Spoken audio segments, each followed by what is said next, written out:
Neil's mix and turns the regular guitar up in Geddy's mix a little bit. That's what it does. So during our month-long rehearsal phase at the beginning of the tour, I would be working at my console, and as the band would say, change something during a course of a song, Neil might come up and go, you know, during Far Cry, during the solo, I want to hear the guitar samples, because there is a guitar sample that they use for timing. It's the main guitar riff while Alex solos over it. And I want to hear that, but that's the only time I want to hear it. So I program, hit the button, and the guitar sample comes up in Neil's ear monitors, and then after the guitar solo is over, I hit the button again, and then it turns itself down. That's what rehearsals were for us. Not only getting sounds, but being able to sit and program, learn how to program the console to make it work for them and myself in the most efficient manner possible.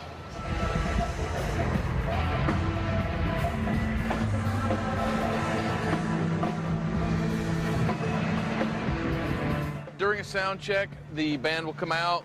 They'll usually come out, hang out for like 10 minutes, you know. They're not real fond of sound checking, but they realize it's a part of their job. But they'll come out, they'll look at the room, they'll listen to the room, they'll put their ear monitors in, they'll run through 4 songs, sometimes 5, but usually 4. We'll make sure that every instrument gets used so they can physically hear every instrument being used during the sound check, so it gives them confidence when they come out. For the show, everything's going to work and is in its proper sonic location for them and for Brad. They'll do 3 songs, and the 4th song is usually in something that most tours do.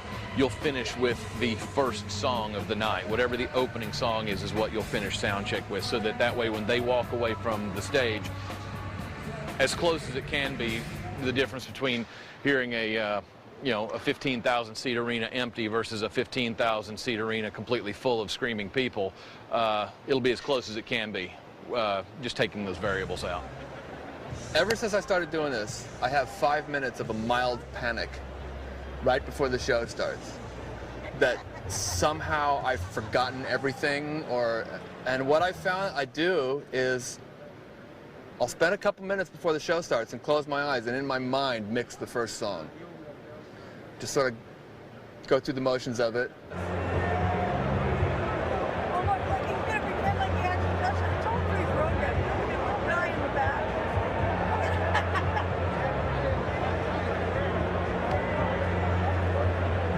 Much it. That's it. It doesn't take the whole length of the song, you know, it's just a little thing. Every once in a while, every few years, you just get that show where it's right from the word go, you know. Hard to do, but it happens, and that's really rewarding. I think I've had 6 or 7 of those ever, where it was just right from the beginning great and all the way through, you know. But we judge ourselves pretty harshly too, you know. I have the best job in the world. I get to watch rock shows every night for a living. When you really feel it is when the house lights go off, and it's not so much as what's happening up here as much as it's happening what's happening out there for me. There's something really special about house lights out and the roar of the crowd. In 5, 4, 3, 2, 1, and roll.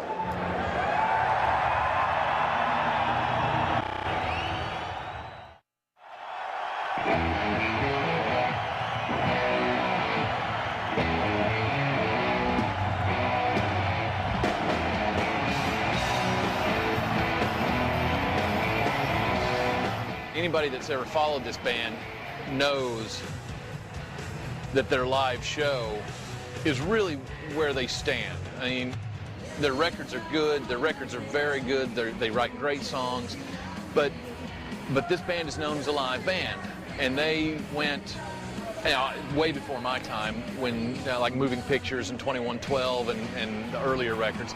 These guys were doing 230, 240 shows a year. I mean, that's an assload of shows. But they're coming up here, and for rock musicians, you know, still performing at the level that they are, they're just amazing musicians. I like the music, but you know, I have a technical involvement with the music. It's not just me sitting here listening to it. It's more complicated than that. But you know, if in the end, if the sound's good and the crowd's into it, and you know, everybody walks out humming the songs, that's it. And that's most of the time. You know, most of the time we make most of the audience happy.